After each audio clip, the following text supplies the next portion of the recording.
Museu da Imagem e do Som, data 15 de maio de 1980. Nome dos entrevistados, Tatiana Belink e Júlio Gouveia. Antes de mais nada, eu quero dizer a vocês que os seus nomes foram lembrados aqui com tanto carinho, com tanto amor, que nós estamos assim curiosos para conhecê-los. E é um grande prazer tê-los aqui conosco. Obrigada. Tatiana, qual é a sua ocupação atual? Bem, atualmente eu estou trabalhando como comentarista. Eu não gosto de dizer crítica, crítica é uma coisa muito formal, não é bem isso que eu faço. Eu faço comentário para orientação de professores e pais de crianças e adolescentes, em televisão, jornal, revista, sobre produção cultural para a infância e juventude. Estou na TV Cultura, falando de teatro para criança, de livro, de cinema, do que houver, música, do que houver para criança e para jovem. Faço uma coluna de comentário sobre teatro infantil e juvenil na Folha de São Paulo. Escrevo sobre livro para criança na revista Veja, e algumas outras publicações esporadicamente. Faço palestras, participo de comissões, 1001 comissões jogadoras de dramaturgia infantil, de literatura infantil, em São Paulo, Rio, Belo Horizonte, Curitiba. Estou dentro sempre da produção cultural para a infância e juventude. E você, Júlio? O que você está fazendo atualmente? Bom, atualmente eu estou com dedicação integral ao meu consultório médico de psiquiatria. Você então é médico também? O meu trabalho na televisão começou por um desejo muito antigo de fazer a profilaxia dos desajustamentos das pessoas, das dificuldades de relacionamento dos adultos. Seria realmente uma profilaxia psiquiátrica. E eu fui fazer medicina para fazer psiquiatria profilática. Só que, à medida que eu ia me aproximando do fim do curso, eu fui me dando conta de que isto era uma fantasia, era um sonho inatingível, porque isto seria uma tarefa de um Estado, de um governo. E não havia nenhuma possibilidade de pôr em prática. Até que um dia, numa determinada circunstância, tive um estalo de que seria possível utilizar o teatro como elemento formador das mentalidades infantil, adolescente e dos jovens, e inclusive dos adultos. Isto é muito fácil de entender, porque tudo que eu já havia lido e tudo que eu já conhecia a respeito, porque apesar de ter constatado que a realização daquele meu desejo era impraticável, apesar disso eu nunca me desliguei desta ideia. Estava sempre lendo, assinava revistas francesas, revistas norte-americanas, onde falavam de higiene mental. E havia uma revista que falava muito de teatro para crianças e teatro para jovens. A ideia é colocar em cena uma situação que tem que ser resolvida. Uma situação semelhante a qualquer tipo ou a vários tipos de situações que os espectadores já tiveram em suas vidas ou que podem vir a ter. Pessoas de todas as idades. Tanto pode ser uma criança como pode ser um adulto. E a maneira como aquela situação é resolvida no palco determina no espírito do espectador uma noção de ética, de valor humano, valores universais que não variam com a moda, nem com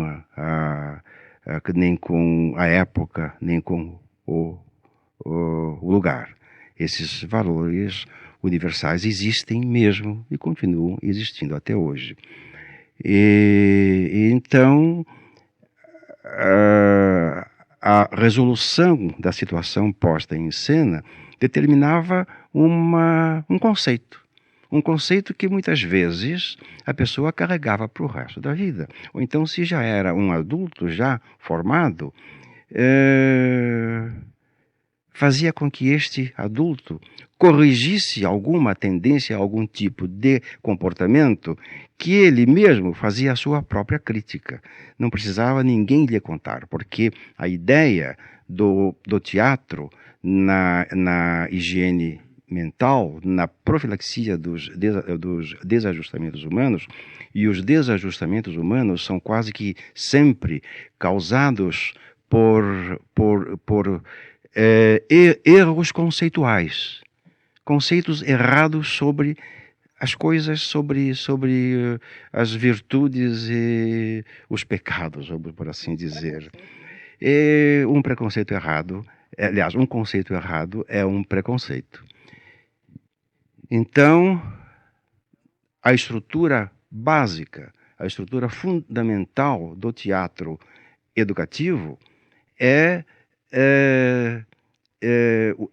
o enfoque formativo, não informativo. É um enfoque formativo. É isto que nós fizemos. O extraordinário é que isto foi feito numa emissora comercial durante 13 anos. Foi feita educação, televisão educativa, formativa, numa emissora comercial com 5 ou 6 programas ou 7 programas por semana, dos quais 5 eram de teatro e mais 2 que eram palestras que eu fazia, que eram um reforço para algum dos temas que havia sido apresentado num dos teatros. Como foi o primeiro contato de vocês com a televisão? Bom, antes disso teve o primeiro contato com o teatro, que foi, conforme eu já relatei, foi um estalo que me deu de descobrir que o teatro poderia ser utilizado na formação das mentalidades. É uma coisa perigosa, é uma coisa muito difícil, porque você está transmitindo conceitos. E quem é que te garante que esses conceitos nos quais você crê, quem é que te garante que eles estão certos? Mas há, como eu já disse, conceitos universais. Por exemplo, não matarás. Não matarás inclui não perseguirás, não torturarás, não farás mal ao teu próximo. Coisas assim. E além do não matarás, existem outros conceitos que são universais e que são válidos, sempre foram válidos em todas as épocas e continuam assim até hoje. E não há muito que mudá-los ou não há nada a mudar. Bom, então este foi o primeiro contato com o teatro. Fizemos vários teatros dirigidos especificamente ao público infanto-juvenil. E um belo dia, foi um fim de ano, nós estávamos apresentando uma peça de Natal no Teatro Municipal. A pergunta foi como foi o primeiro contato. Você não contou o que foi o teatro. O teatro da prefeitura. Bom, não contei porque... Não, a pergunta foi qual foi o primeiro contato com a televisão. Então, eu estou falando muito rapidamente sobre o contato com o teatro. Estou chegando ao espetáculo, que era uma peça de Natal, que era uma peça muito bonita no Teatro Municipal. As nossas estreias eram sempre no Teatro Municipal e depois com o patrocínio da Secretaria da Educação e Cultura da Prefeitura, corríamos todos os teatros da cidade e descobrimos muitos cinemas que haviam sido teatros e que ainda poderiam ser usados como teatros. Inauguramos 7 teatros que haviam sido construídos pelo convênio escolar, que foi um acordo do governo do estado com a prefeitura de São Paulo. Foram construídos 7 teatros que até hoje estão sendo utilizados, só que eles foram construídos para serem teatros para crianças. O mais importante de todos foi destruído em poucos anos, que foi o Leopoldo Frois. E eu não entendo por quê. como é que se pode fazer uma construção que daí a 5 ou 6 ou 7 anos é destruída. E era o teatro junto à biblioteca infantil. Exatamente. Do Estado. Pois todos Era um esses, parquinho lá. todos esses teatros eram para ser teatros dedicados à infância. Teatros para crianças. Muito bem, então, neste espetáculo de Natal, no Teatro Municipal, foi levado lá 2 ou 3 vezes, e numa das vezes estava o então diretor da TV Tupi, que era o Canal 3, que ele se chamava... como era o nome dele, o diretor? Eu já falei o nome dele já um par de vezes, você lembra? Não, muito antes do Cassiano. Não. Bom, enfim, estava o diretor artístico da TV Tupi e ele veio falar comigo perguntando se eu gostaria de apresentar aquele espetáculo na véspera de Natal na TV Tupi. Uma pergunta, nesse tempo já era TESP ou não? Já era TESP, Já era Teatro Escola de São Paulo. E a ideia de dar o nome de Teatro Escola é porque era uma escola para o público e era também uma escola para os atores. E daí essa grande quantidade de gente de teatro que saiu deste nosso grupo chamado TESP. Era amador, né? Era um grupo amador ou semi-amador, depois eu posso falar especificamente desse TESP. Não foi por acaso a Rua do Bertone, não? Não, é Costa. O que é Costa? Não. Não, é... Vitor Costa. Vitor Costa. Vitor Costa. Não era Não é Vitor Costa também, não. É o atual marido, foi o marido da Sarita Campos. Acho que é isso mesmo. Como é que ele chamava? O... Ele foi diretor pouco Exatamente. tempo, depois Eu trabalhei com o ele. Cassiano assumiu. Exato. Mas era alguma coisa Costa, né? Bom, Exatamente. ele que veio falar comigo perguntando se eu gostaria de levar aquele espetáculo na véspera de Natal na TV Tupi. Como a minha intenção era o uso do teatro na educação, é claro que fazendo numa emissora de televisão, eu estaria atingindo um público imensamente maior. Então, claro que eu queria. Então, de fato, o espetáculo foi apresentado na véspera de Natal. E Foi o primeiro teleteatro que se que fez foi, no Brasil. foi realmente o primeiro teleteatro que se fez. Terminado o espetáculo, este Costa Lima. O Costa Lima veio falar comigo. Era um homão alto, fortão, muito forte, né? Corpulento. Veio falar comigo e me perguntou, bom, achou que tinha saído muito bem, eu tinha algumas noções de cinema, então eu dei algumas orientações ao diretor de TV, fiz questão de fazer um ensaio diante do diretor de TV e dos dos operadores de câmera para eles saberem o que ia acontecer, para não botar a câmera na cena depois que ela já passou. Então a câmera estava lá, isso já no primeiro espetáculo, que ainda não era televisão, era teatro feito num estúdio de TV. Bom, então o Vitor Costa veio falar comigo e me perguntou se eu gostaria de fazer. Costa Lima? Tá bom, Costa Lima. Costa Lima. E me perguntou se eu gostaria de ter um programa semanal na TV Tupi para crianças. É claro que eu gostaria, novamente eu gostaria. E esse foi o primeiro contato com a televisão e foi o início do nosso primeiro programa, que se chamou Fábulas Animadas. Mas houve aquele teste na TV Paulista, com 2 pequenos teleteatros, que foi a convite do Rogério Jacobi, que era diretor da TV Paulista, que foi até antes desse da Tupi. Foi um pouco antes, você esqueceu. Não. Ou foi depois? Não. Este espetáculo na Tupi foi um espetáculo de Natal e, portanto, foi dia 24 de dezembro, acho que foi de 1951. Os 2 espetáculos que nós fizemos na TV Paulista, que era o então Canal 5, que depois foi comprado pela Globo, a convite do diretor artístico, que era um grande amigo nosso e um grande diretor de teatro, o Rogério Jacobi, nós apresentamos lá o sítio do Pica-Pau Amarelo uma vez, e houve tantos telefonemas e cartas pedindo para repetir, que daí a uma semana ele foi realmente repetido. Mas é que o sítio do Pica-Pau Amarelo começou no Canal 5? Começou, mas em caráter esporádico. Não era para ser o início de um programa. Era experimental, tanto assim que o próprio a própria emissora de então, o Canal 5, ainda não havia sido inaugurada. A Tupi já estava inaugurada nessa época. Isso foi em princípio de janeiro, que nós fizemos esses 2 espetáculos no Canal 5. Foi em princípio de janeiro. E o Canal 5 foi inaugurado acho que uns 2 ou 3 meses mais tarde. Mais tarde que a Tupi.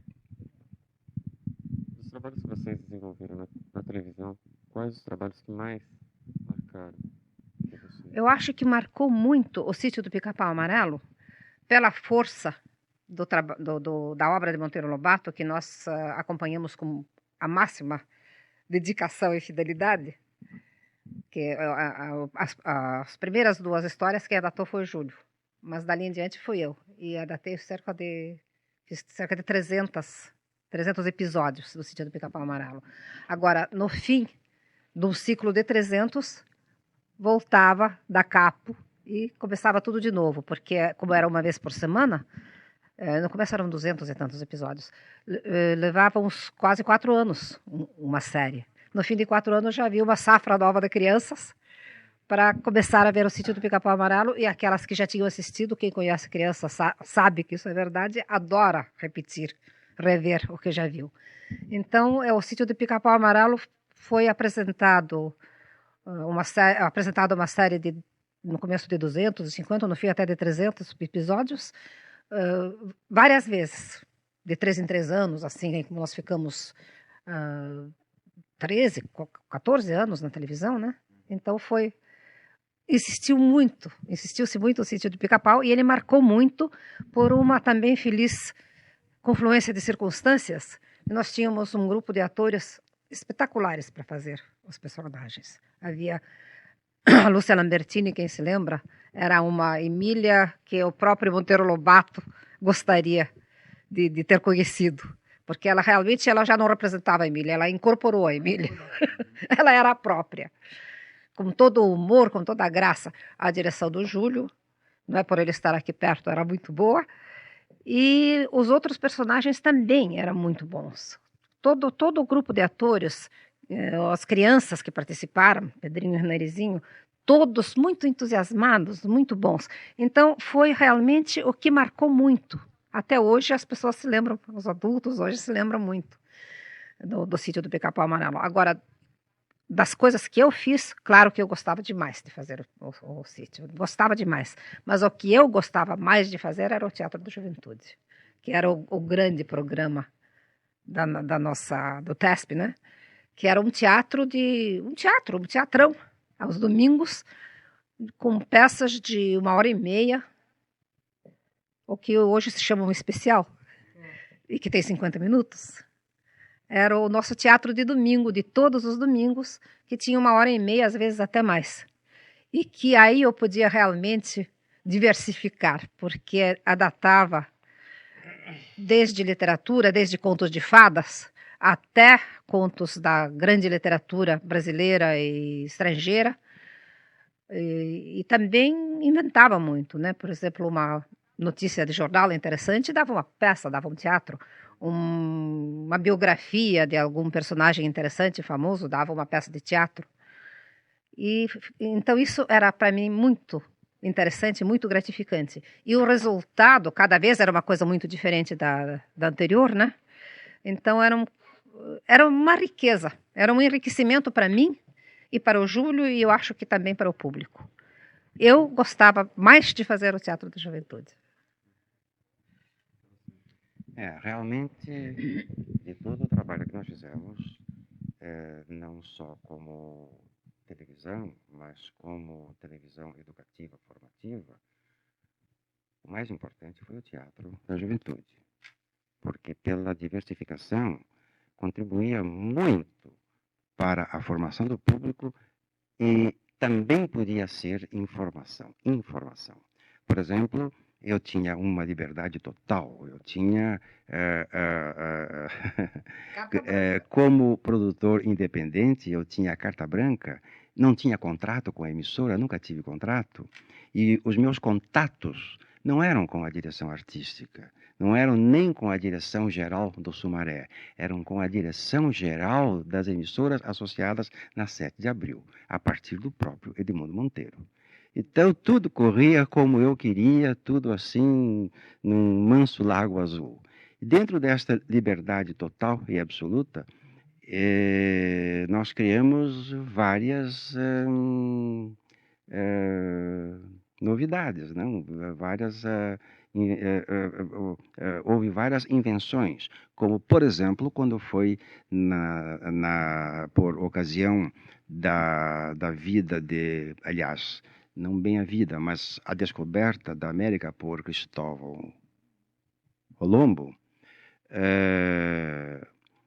que foram coisa de 5 ou 6 ou 7 espetáculos de 1h e pouco cada um no Teatro da Juventude, como a personalidade do Cristóvão Colombo era por demais complexa e não dava para explicar o personagem em 5 ou 6 episódios apenas, todos passados dentro do naviozinho, a caravela, então eu tive a ideia de interromper o espetáculo.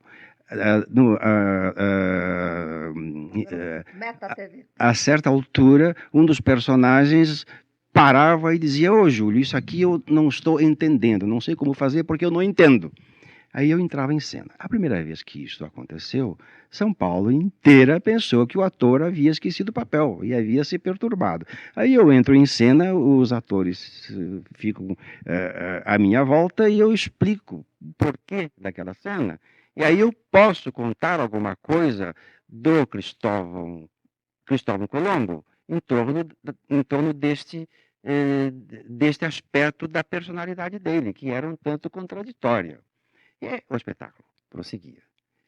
Nesse mesmo espetáculo, eu propositadamente, nesse mesmo primeiro espetáculo, houve uma segunda interrupção.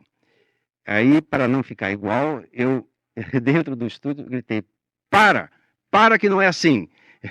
Entrava em cena e novamente... Bom, aí o público já entendeu que aquilo fazia parte do espetáculo, que era uma aula sobre Cristóvão Colombo. Direção.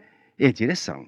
Quer dizer, nós tínhamos uma liberdade tão grande, eu tinha uma carta branca tão grande, que um dia, por exemplo, às vésperas do domingo, eu informei todos os departamentos que eu não ia precisar de operadores de câmera, nem de câmeras, nem de cenografia, nem de estúdio.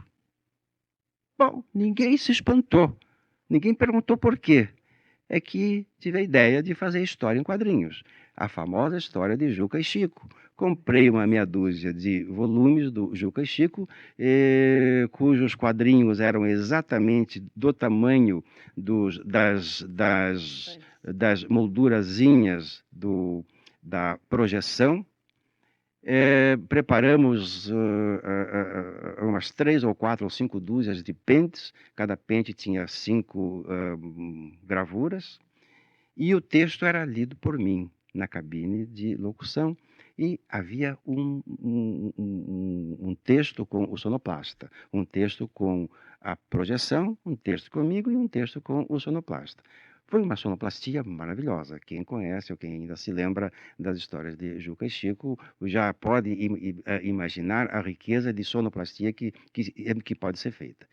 E, como eu sabia exatamente quando havia que ter uma troca de pentes, e fazia uma pausa de suspense naquele instante, a música subia, então ninguém se dava conta de que havia uma pequena interrupção.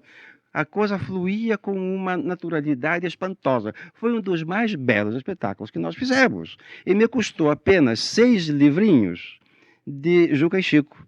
Por que você precisou fazer um programa tão barato? Foi necessário porque nós havíamos feito 12 espetáculos dos 10 mandamentos, sendo que em 2 dos espetáculos houve pelo menos umas 2 centenas de atores em cena. E que ficou muito caro, porque eu tinha o dinheiro da produção e eu que me virasse. Então, para compensar o prejuízo que eu havia tido com os 10 mandamentos, eu inventei fazer o Juca e Chico, que custou o preço de 6 livrinhos. E o espantoso é que ninguém reclamou. Ao contrário, Um belo dia, alguns dias depois disso, encontrei o Edmundo Monteiro, que era fiel telespectador dos nossos programas, em particular do Teatro da Juventude, porque era domingo de manhã, ele com os filhos dele, e cumprimentou pelo espetáculo. Se assim podemos dizer, o espetáculo. Claro que era espetáculo, na televisão. O que você acha do sítio do Pica-Pau Amarelo atualmente? Eu acho que o Sítio do Pica-Pau Amarelo, atualmente, um pequeno parênteses, eu vi uns pouquíssimos programas. Assisti alguns logo no início, uns 2 ou 3, para ter uma ideia do que eles iriam fazer. Depois, bem no meio, depois de muitos meses, assisti mais um, e depois assisti mais um outro. Então, isto me faz lembrar uma frase do famoso pintor grego Apelles, que um dia ele mandou os seus discípulos pintarem uma mulher. Então, cada um pintou a mulher como ele imaginou. E um dos discípulos trouxe um retrato, trouxe um quadro com uma mulher muito bem vestida, com um traje cheio de pedras preciosas e de bordados muito coloridos. E Apelles disse o seguinte: fizeste-a rica porque não a pudeste fazer formosa. Então é um programa riquíssimo, sofisticadíssimo, com grandes tomadas de exterior, que dá bem uma ideia de um sítio, de uma fazenda, porque são descampados, são montanhas, coisas lindíssimas, mas os personagens ficam perdidos neste cenário. Já sem falar a coisa mais importante de todas, é que eles não estão fazendo Monteiro Lobato. Estão criando histórias novas. Eu nem sei se são boas ou não, mas eu duvido que sejam melhores do que as histórias de Monteiro Lobato, às quais a Tatiana foi fidelíssima. Inclusive, a Tatiana inventou episódios novos, como, por exemplo, na época do 4º centenário de São Paulo, nós fizemos, que ela escreveu, e que eu pesquisava, trazia o material, coisa que eu já conhecia bastante, que eu gosto muito de história, principalmente história de São Paulo, trazia todos os dados, e ela escreveu, acho que uns 20 programas sobre a história de São Paulo, sobre os primeiros moradores da vila de Santo André e depois da vila de São Paulo. Porque, a propósito, fala-se muito sobre quem é que fundou São Paulo, mas eu esposo até a tese do Guilherme de Almeida, poeta e grande historiador, de que São Paulo nunca foi fundado. Acontece que a vila de Santo André da Borda do Campo, onde era o chefe, era João Ramalho, e ele resolveu mudar a vila de Santo André da Borda do Campo para a colina onde estava o colégio dos padres. Júlio, a gente comentou com relação ao sítio do Pica-Pau atual. Hoje o avanço tecnológico permite uma série de truques, né? Uma série de arranjos que mas infelizmente os truques não são feitos. Certo, ainda assim, nós tínhamos que fazer. Eu queria saber truques. Como vocês faziam na época. Exatamente. É isso que eu quero saber. O que vocês usavam nessa época? Olha, para dizer a verdade, com o videotape, que permite muitos truques, e que eu cheguei a fazer várias vezes truques, uma vez fiz 2 personagens, aliás, um mesmo personagem, ou seja, o mesmo ator, conversando consigo mesmo, um deles estava sentado e o outro estava em pé. Um estava no videotape e o outro estava no estúdio ao vivo. Cronometradíssimo, porque as falas não podiam montar umas nas outras. Tinha que terminar uma sílaba e começar a sílaba seguinte. A cronometragem tinha que ser absolutamente perfeita, porque não podia errar, mesmo porque era ao vivo. Aquele videotape fazia parte de um programa ao vivo. Muito bem, truques eu não tenho visto e não me lembro de ter visto desde que eu deixei de fazer a televisão. Já nós éramos obrigados a usar trocagens usadas em cinema e dos países que já tinham a televisão há mais anos do que nós, e eu tinha vários desses livros, e muitas das trucagens foram tiradas, partiram de ideias tiradas desses livros, mas outras ideias fomos nós que inventamos. Apreendendo o mecanismo, o espírito das trocagens, como fazer, como obter um certo efeito. Daí nós partimos para a invenção de novos truques. Uma criatividade incrível. Pois é, nós éramos obrigados, primeiro porque espetáculo para criança tem que ser muito rico do ponto de vista de efeitos especiais. Por exemplo, nós fizemos A Bela e a Fera. Quem fez a Fera foi Dionísio Azevedo, por causa daquela voz maravilhosa que ele foi escolhido, além de ser o grande ator que ele é. Ele fez vários papéis no nosso TESP. Vários atores contratados da emissora fizeram várias vezes alguns papéis conosco. Participações especiais. Né? Participações especiais. E ainda um dia desses encontrei a Vida Alves e ela se queixou. Júlio, não me conformo de que eu nunca fui convidada por você para fazer um papel num programa seu. E disse, é verdade, não calhou, porque eu escolhia os atores de acordo com o tipo físico do personagem que eu queria, com a voz, principalmente com a voz. Muito bem, A Bela e a Fera foi um espetáculo cheio de truques. Por exemplo, quando a Bela entra no castelo da Fera, a sebe, altíssima, ela se abre, sozinha. A Bela entra e a sebe se fecha, como se fosse um portão com duas folhas.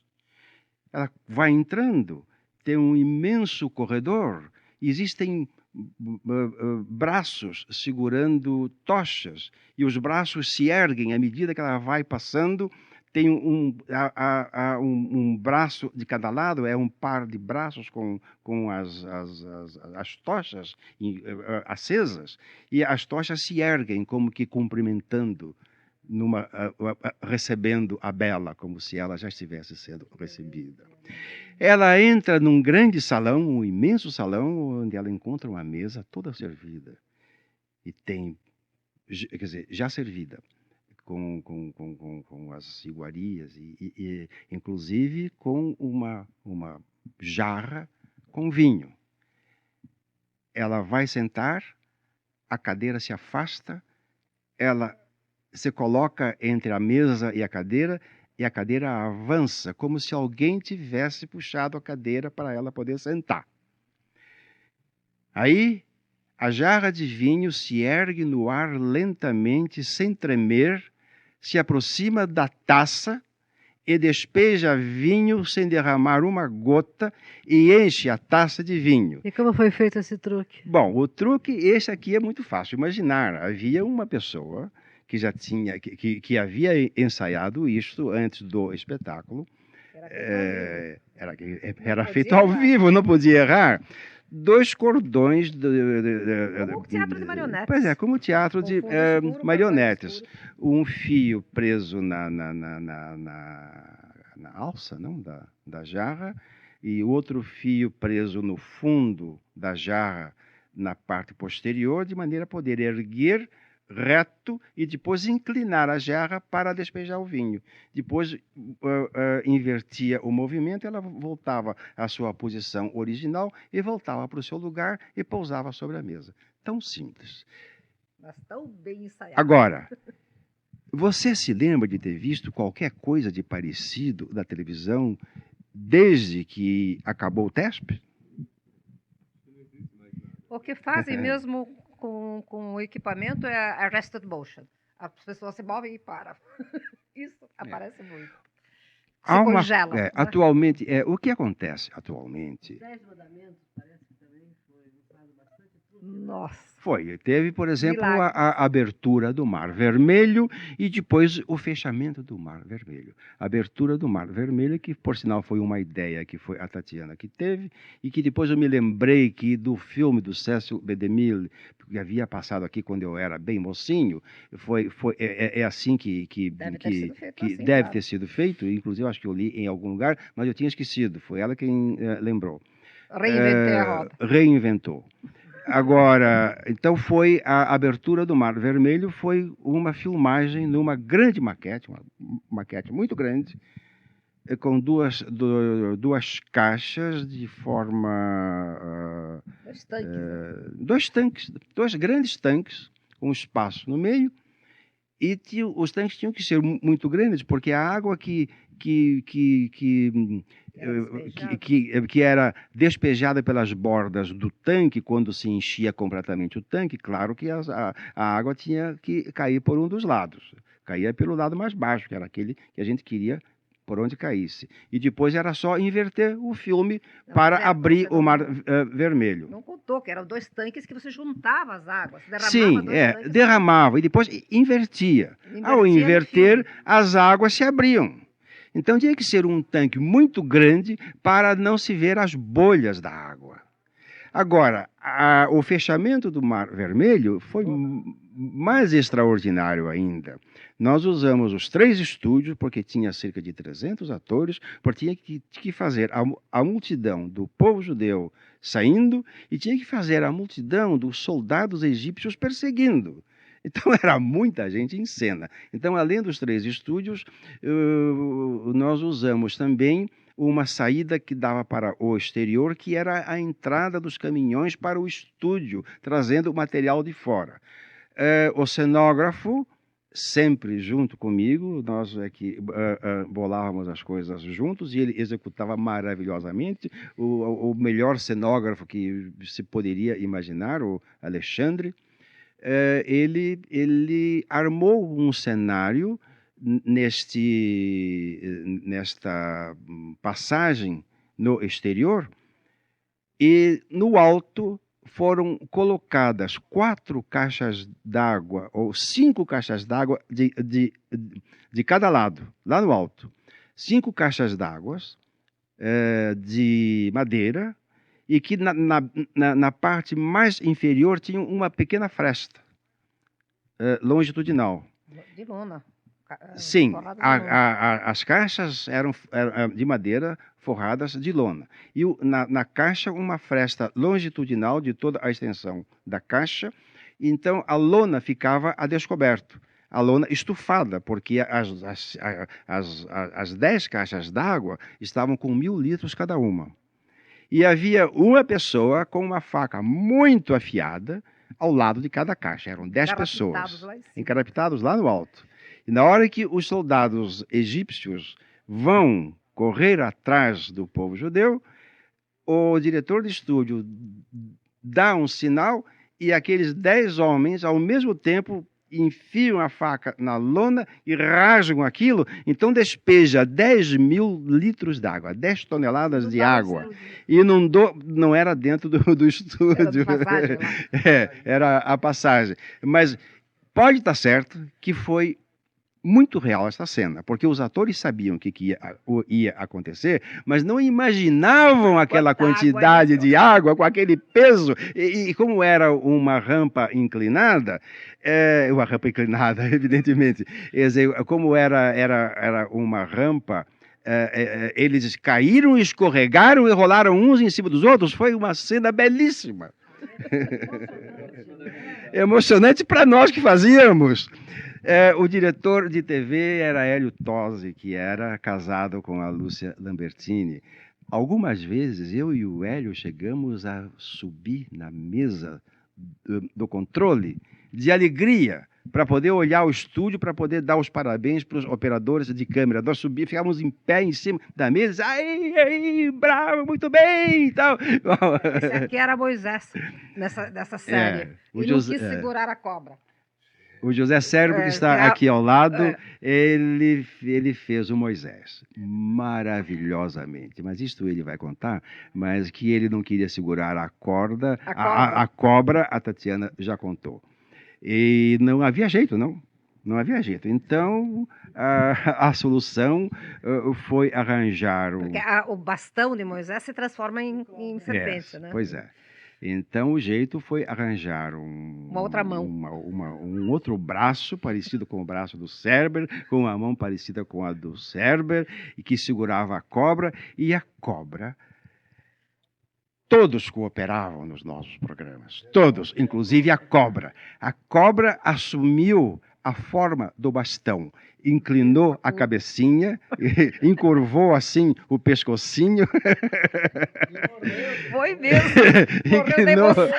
Pois é. Então houve uma fusão de duas câmeras no ar, uma fusão lenta que transformou o bastão de Moisés na cobra. Isso também foi um milagre, porque naquele tempo um operador de câmera não podia na sua câmera não podia enxergar o que estava havendo em outra câmera, porque as câmeras de hoje possuem um dispositivo que permite a uma câmera virar um botão, seja para ver a câmera 2 ou seja para ver a câmera 3, por exemplo. Então ele realmente é quem faz a superposição. Mas naquele tempo era o diretor de TV que tinha que dizer para um câmera, camarão, mais para a direita, um pouquinho mais para cima, abaixa um pouco, vai, segura, vai, tá indo, segura que tá indo, tal. E fez a transformação. Esse tipo de coisa, de transformar coisas, era a trucagem mais banal e mais comum, e que sempre funcionava. E o gênio da lâmpada dentro da lâmpada. O gênio da lâmpada, essa até que era fácil. Mas a colaboração da cobra, que não tinha cachê, foi uma das coisas extraordinárias. Bom, então é a questão de trucagens, não? Que hoje realmente não existe porque elas não são necessárias. Agora, o que eu não podia deixar... O reino das águas claras, que eu que peguei o nosso aquário. Põe o aquário da frente da câmera e faz o pessoal representar atrás do aquário. O que existe na televisão de hoje... peixinhos passando e tudo. O que existe na televisão de hoje, que é extremamente... Mas o que existe na televisão de hoje, que é extremamente superior à televisão da década de 50 e de 60, é que os atores são maravilhosos.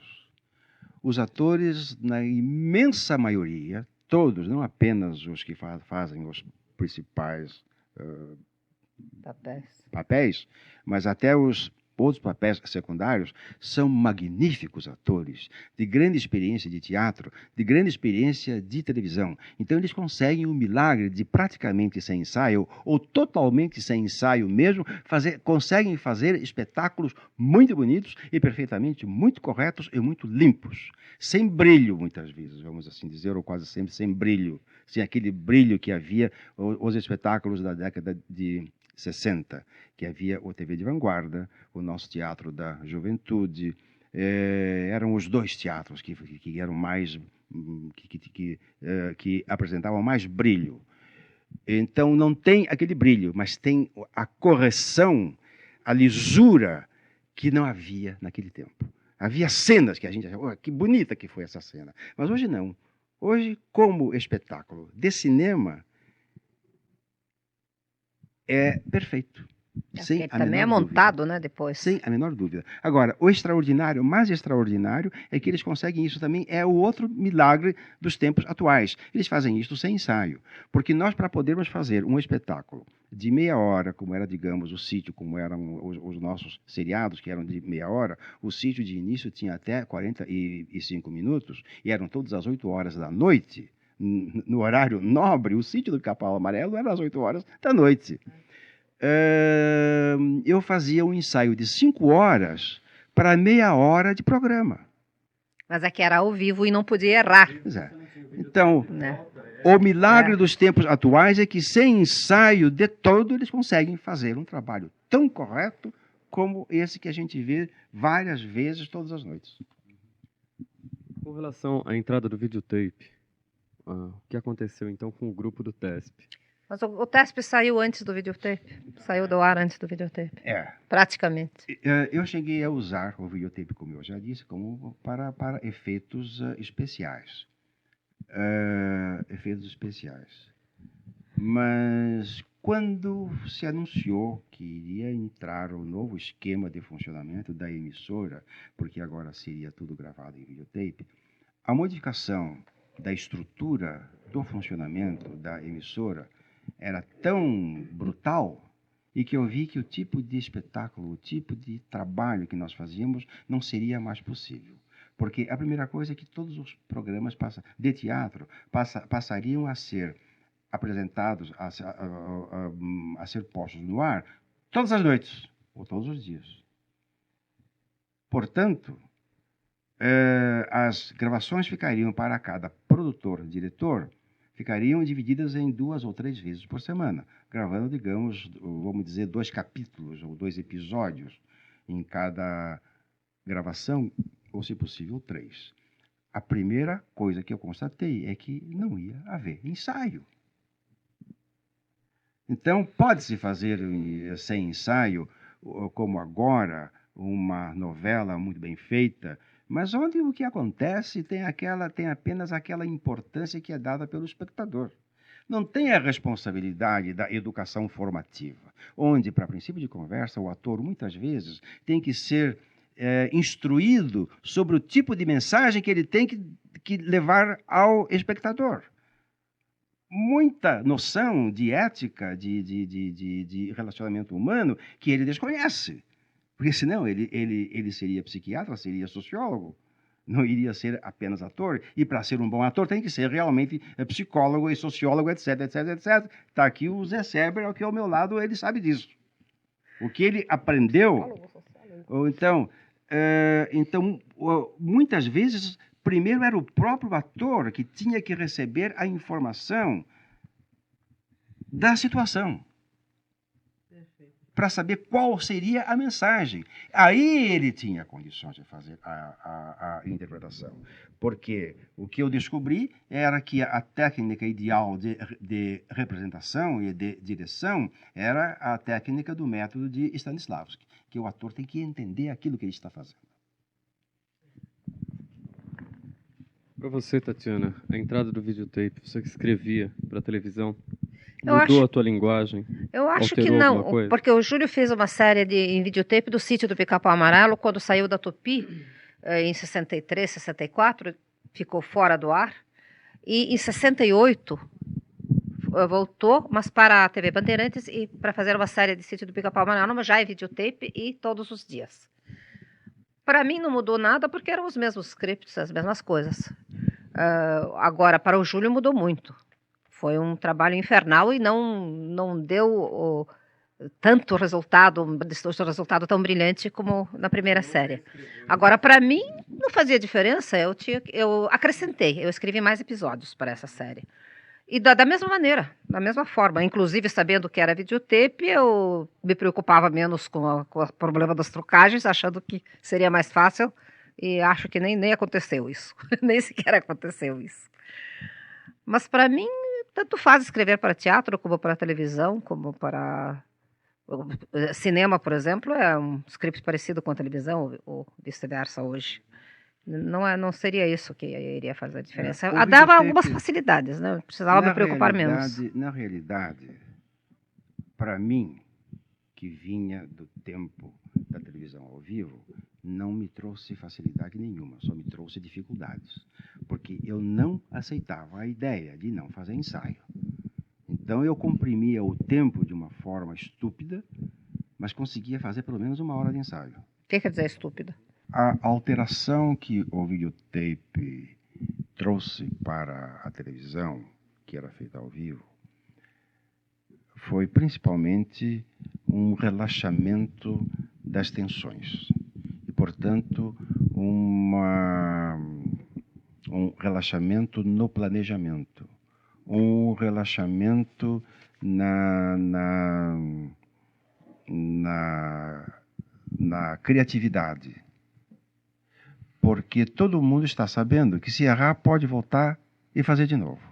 Então o ator pode não saber o seu texto, porque se ele errar, volta e repete. E nesse meio tempo ele dá mais uma lida ou duas e decora aquele trecho. O que pareceria uma vantagem e não é.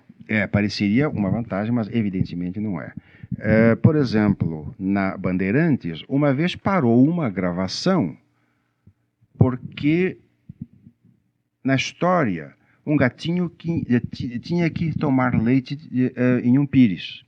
E o gatinho veio, só que cheirou e foi embora. Bom, aí eu fui para o estúdio, o que há?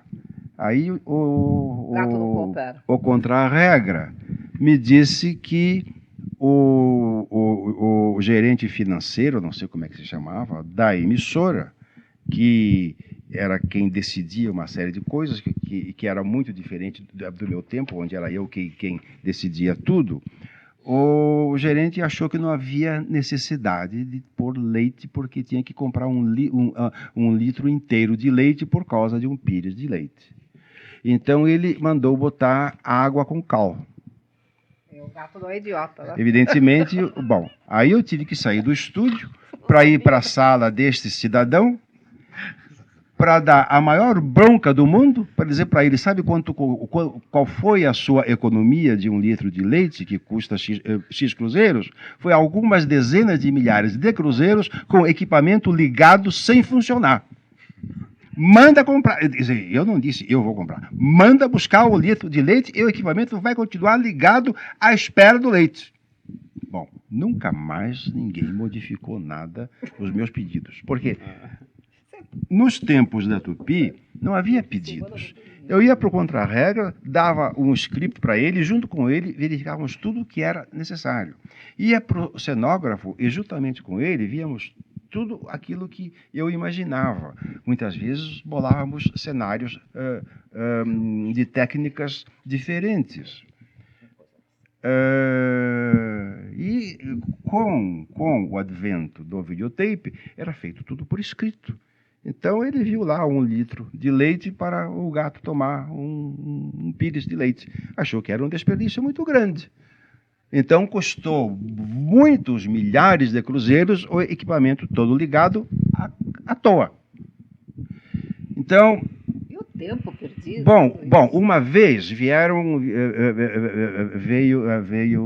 um caminhão da Tupi, com os atores e tudo, haviam pedido autorização para fazer uma gravação na entrada da nossa casa. Para uma novela, né? Para uma novela. Era a seguinte cena: uma pessoa estaria no portão, lá na frente, uma outra pessoa sairia pela porta de saída do hall para o exterior, caminharia aquele percurso todo e se encontraria com a pessoa que estava na porta esperando e teriam um diálogo de 2 frases. E caminharia 20 metros.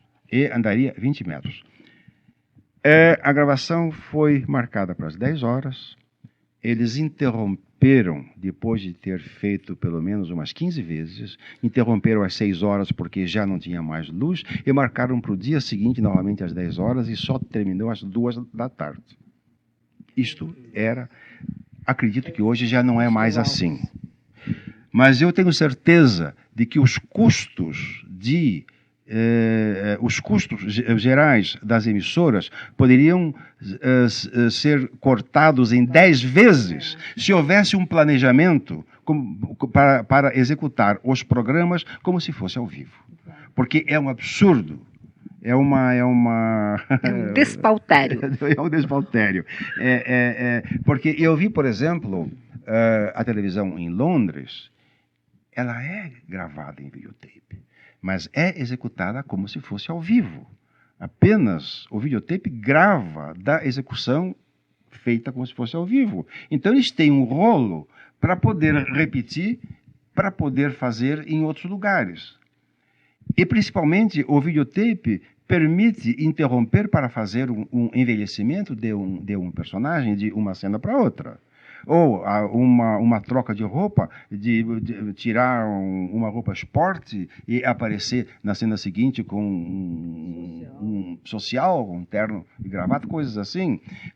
Problemas que nós tivemos. Uma vez nós tínhamos uma historinha no Teatro da Juventude de um grupo de mocinhas que estavam terminando o curso, era a noite da festa de encerramento de curso, e elas resolvem combinar que daí a 20 anos elas iriam se encontrar para contar o que tinha acontecido nas vidas delas durante esses 20 anos. Então, vocês já podem imaginar o trabalho que nos deu ter que envelhecer 6 mocinhas de uma cena para outra. Então, teve que ser bolado. Em primeiro lugar, colocar o maquiador com espelho e tudo num canto do estúdio e fazer sair uma das moças, aquela cuja maquiagem seria a mais fácil de todas, para poder sair de cena antes das outras, inclusive mudar um pouco o texto com a necessidade de que aquela personagem pudesse sair um pouco mais cedo para ir fazer a sua maquiagem, para ser a primeira a entrar na cena seguinte. E enquanto ela chegava na porta, foi feita uma cena do lado de fora, em que ela tocava a campainha, e vinha a criada e perguntava o que era, e ela tinha que dizer, diga que é fulana de tal. Enquanto isso, já tinha mais 2 maquiagens prontas. Então entravam mais 2 de uma vez na cena seguinte, 20 anos depois. Como o videotape não precisa estes malabarismos todos. Então, para isto o videotape serve, mas para isto ele não é usado. Ele é usado unicamente para poder reproduzir o programa quantas vezes a emissora quiser. Além dos programas que vocês realizaram na televisão, o que vocês poderiam citar de programas que aconteciam em paralelo na época e que vocês acreditam que tenham sido significativos para a televisão brasileira? Houve vários. Houve. Eu já falei que havia, por exemplo, o TV de Vanguarda, que era a produção e direção do Durst,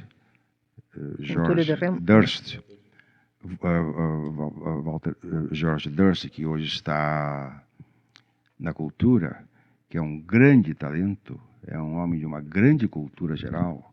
Ele tem tudo o que é necessário para ser um perfeito diretor de televisão, não diretor. Ele veio do cinema, não é? Ele veio do cinema. Isto é uma outra coisa importante para que seja registrada. Nos primeiros anos, a televisão era feita por gente que veio do rádio. Exato.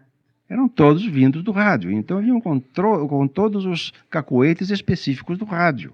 Então, levou algum tempo para transformar os programas de rádio visualizados na TV, transformá-los em programas de televisão mesmo.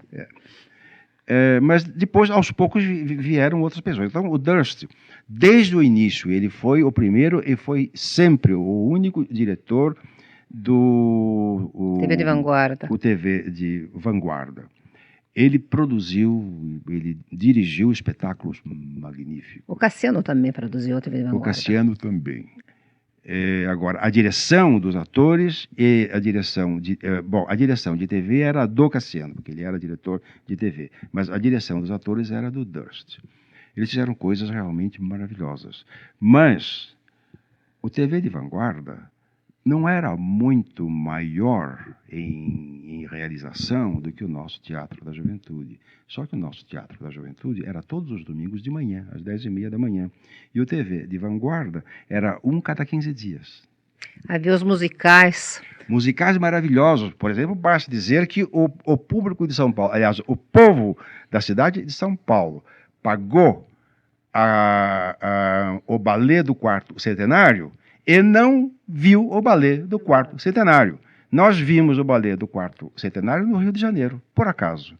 Porque, na época do 4º centenário, a prefeitura resolveu fechar o Teatro Municipal para reformas. E aquele balé só podia ser apresentado no Teatro Municipal. Então, quem é que aproveitou os espetáculos do balé do 4º centenário?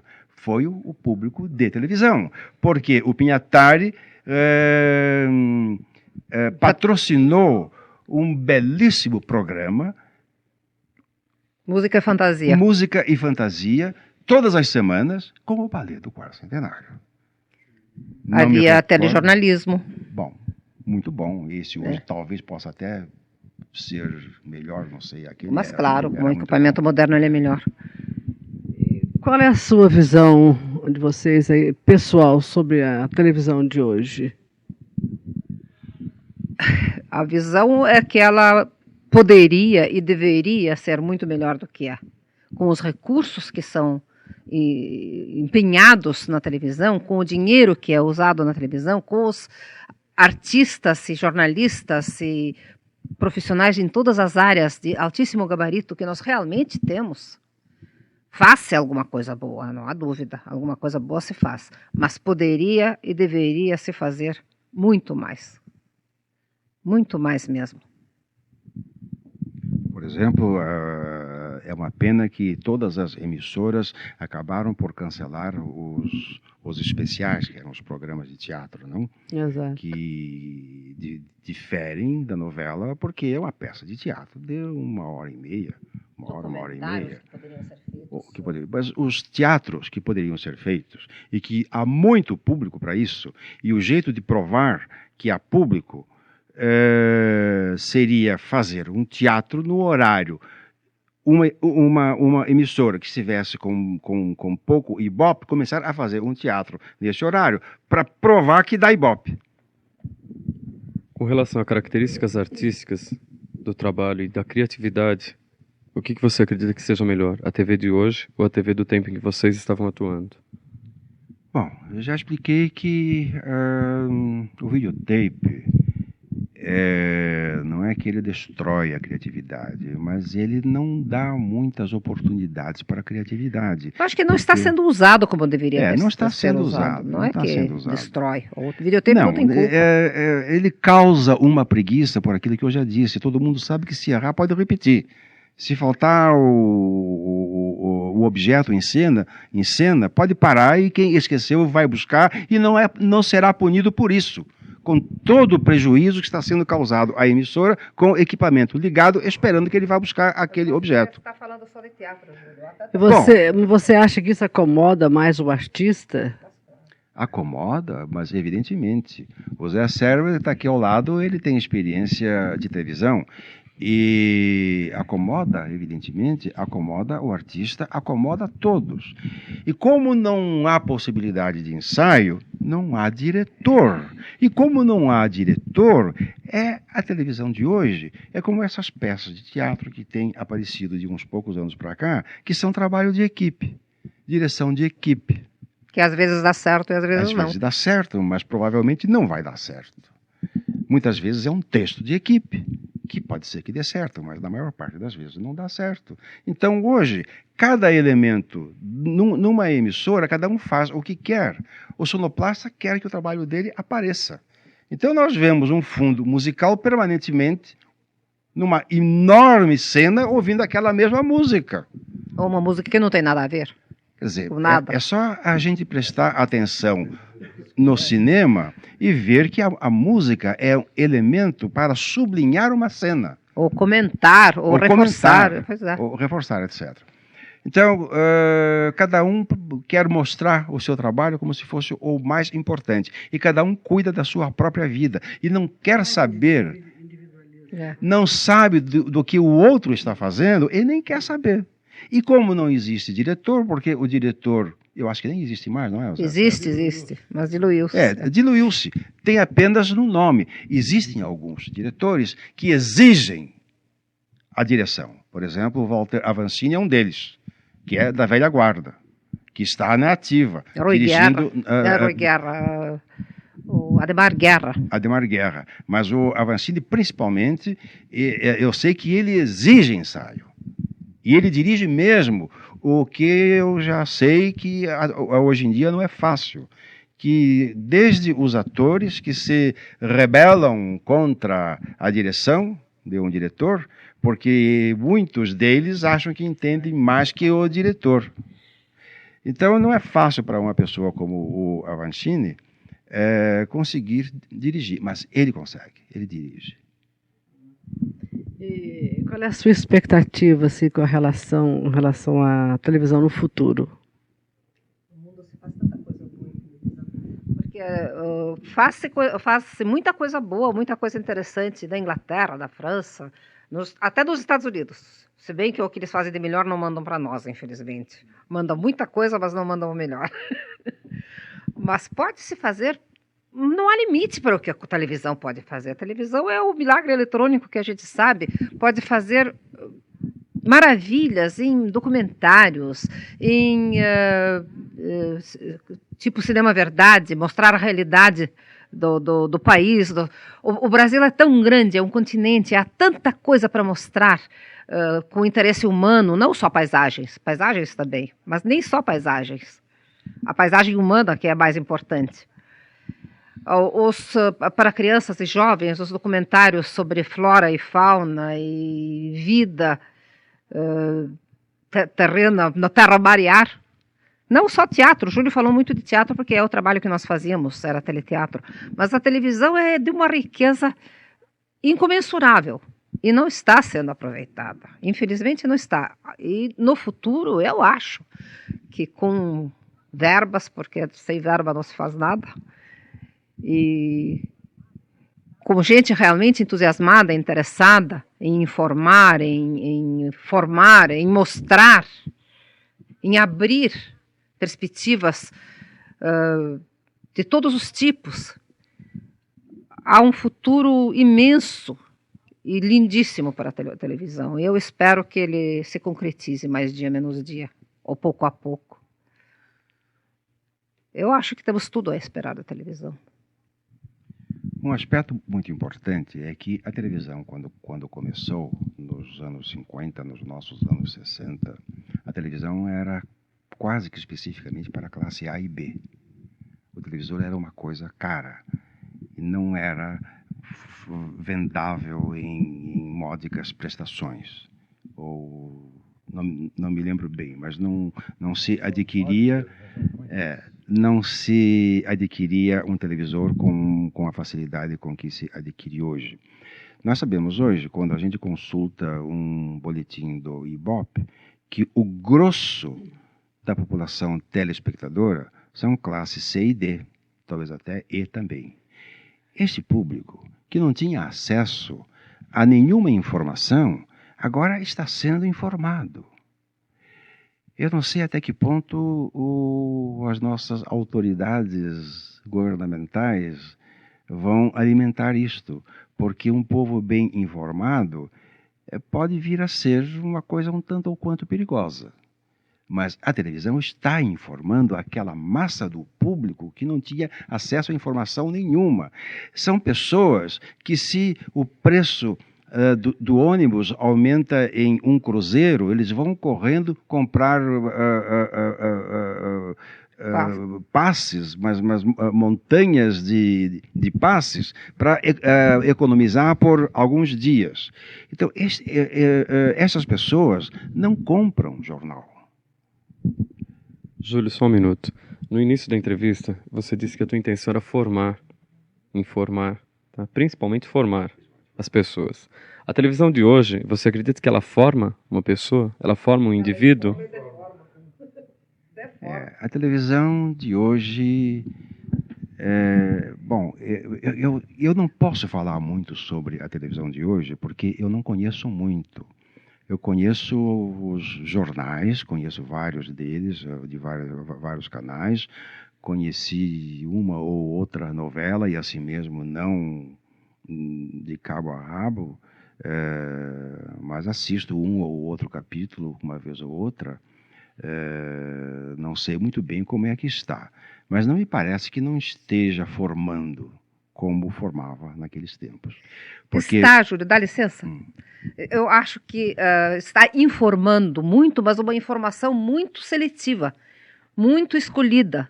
Quer dizer, o que forma mais, o que informa mais é o comercial da televisão, o comercial, que dá uma informação muito insistente, muito bem escolhida, muito dirigida, E a própria televisão dita artística, o que ela informa ou forma, eu diria mais deforma do que forma. Então eu acho que ela, como é potencialmente um instrumento maravilhoso de informação e informação, ela pode ser, e muitas vezes está sendo, um formidável instrumento até de desinformação e de deformação. Tenho dito. Não, a minha pergunta foi porque você dizia que a televisão atual o governo até de repente pode não gostar mais por causa que o excesso de informação pode levar um povo, né, a alguma coisa. Só que eu acredito que a televisão dos anos 50 e 60 formava as pessoas porque levava as pessoas à reflexão. E a televisão de hoje manipula essa informação para poder manipular as pessoas que vão receber essa informação. Então por isso que eu te perguntei isso. Verdade. Bom, o que poderia informar seriam as mesas redondas, onde um determinado assunto é debatido por pessoas que se supõem serem especialistas nesse assunto. E as ouvem. E que Lembra que são pessoas que que houve mesmo. Bom, na década de 60, mesas redondas houve numa quantidade muito maior do que há hoje. Eram muito frequentes. Era um programa. Havia um programa, por exemplo, na Tupi, e parece que havia mais um outro no 7. Não? Nós tínhamos 2 programas na televisão de mesa redonda. Programas permanentes em dia fixo da semana e em hora fixa. Então, e o público ficava sabendo pelas chamadas da própria emissora e pelos jornais. Qual seria o tema e quais os participantes da próxima mesa redonda. Então, muita gente ligava a TV para aquele canal para assistir e participar. E eram mesas redondas que muitas vezes iam até 1h da madrugada, e as pessoas continuavam telefonando para a emissora para fazer perguntas específicas para determinado participante da mesa. Era um negócio emocionante, era o público participante.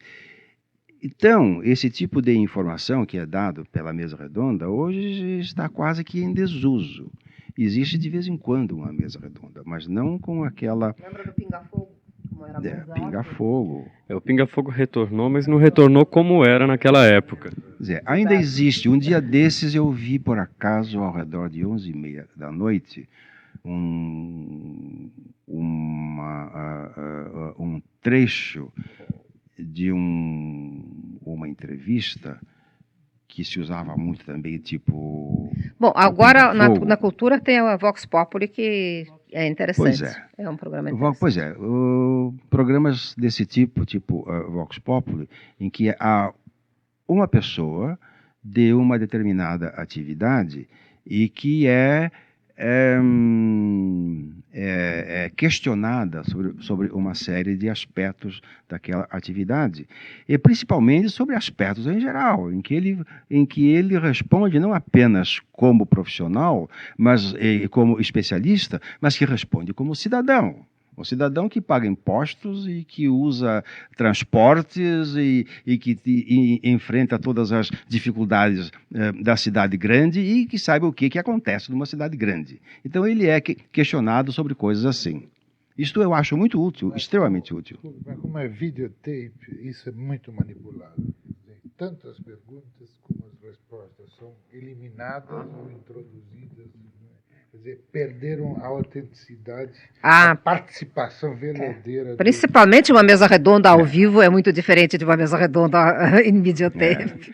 O que o José Serber disse, que eu vou repetir, porque não sei se chegou a ficar gravado, porque ele falou sem o microfone, é que, sendo gravado em videotape, o videotape pode ser manipulado. Não resta a menor dúvida que podem ser cortadas perguntas e respostas inconvenientes, ou pode até acontecer que se juntem pedaços que não têm nada a ver um com o outro, como se uma parte fosse resposta de uma pergunta quando não é, e dá uma ideia completamente deformada para o espectador.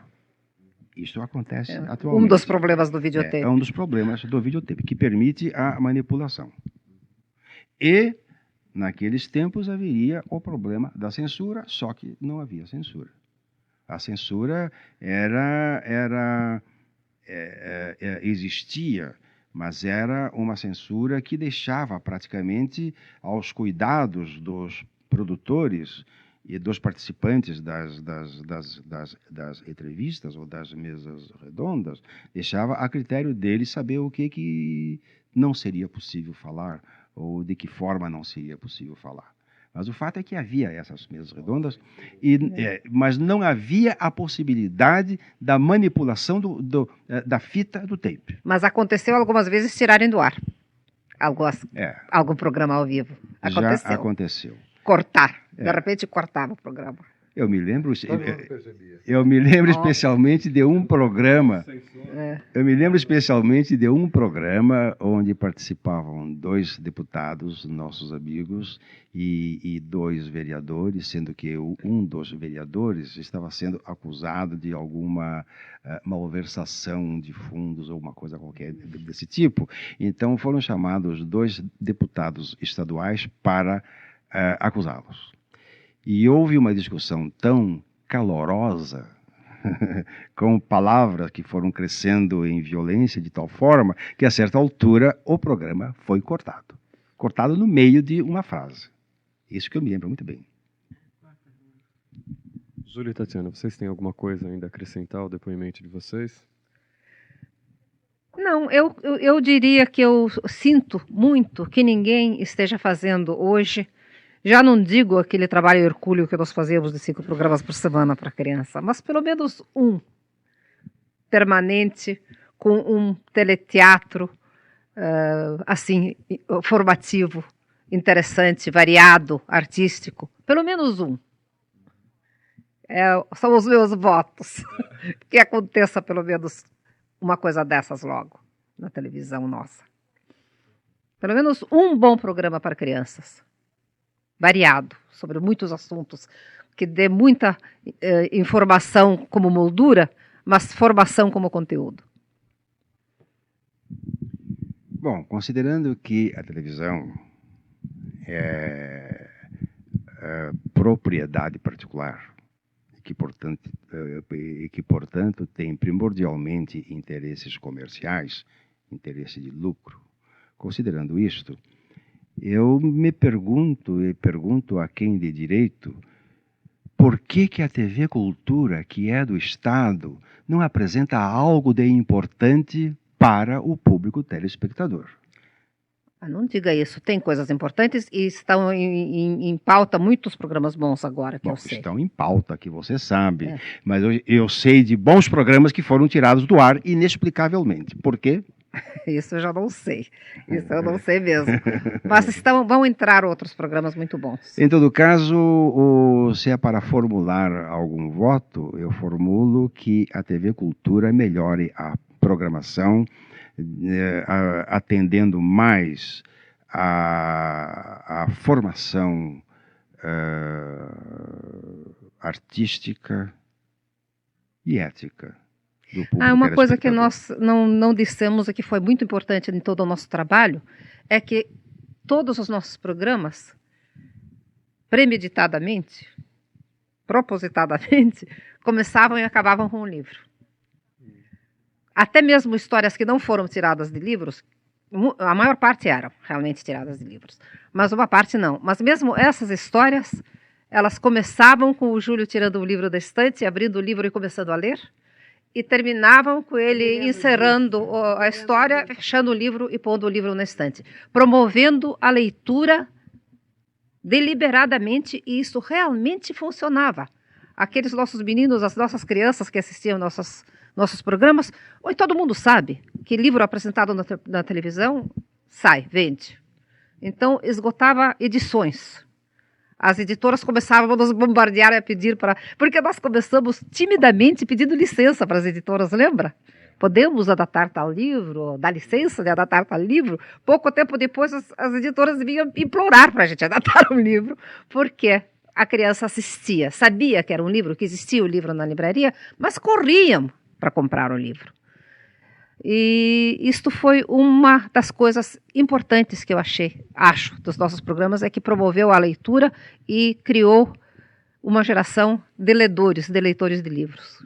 Eu me lembro tão bem desse detalhe e achava realmente muito interessante. Pois é, então eu acrescento, eu gostaria que alguém fizesse isso agora também. Muitas vezes me perguntam por que as crianças não leem, ou dizem que a televisão acaba com a leitura. A nossa televisão incentivava a leitura. Ok, Tatiana, Júlia, a gente só tem a agradecer a vocês, tanto por vocês terem estado aqui, como pelo que vocês fizeram pela televisão brasileira, né?